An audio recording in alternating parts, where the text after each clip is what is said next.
Bueno, me tengo que sacar la... tío, la roto.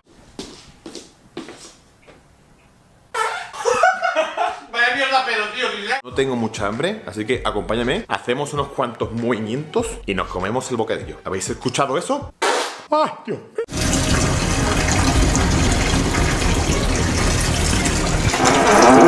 ¡Uy!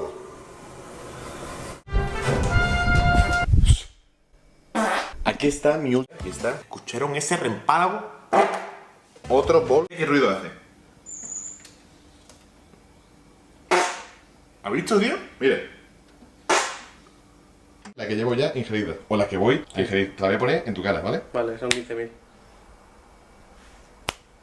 Espera, ponla otra vez, a ver. ¿Ya? Espera. Ven, corre. ¿Escucharon ese repago? ¡Qué cabrón! Hostias, ¿habéis escuchado eso? Me voy a descansar y nos... Como ya dije al principio del vídeo, anoche hice mi última comida sobre las 2 o 3 de la madrugada. Así que oficialmente ya estoy... ¡Esto está seco! Eva.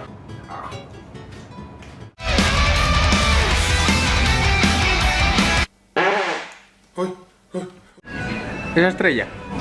¡Qué hijo de puta! Un peso como este, que pese.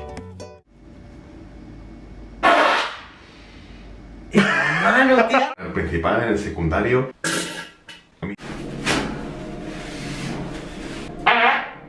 Me he enfrentado a innumerables retos de comida, pero como este, creo que no ha habido ninguno. ¿Qué escucho por ahí?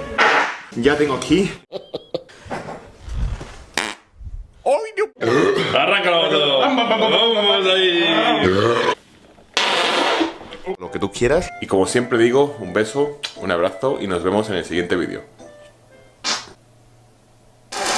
¡Hostias!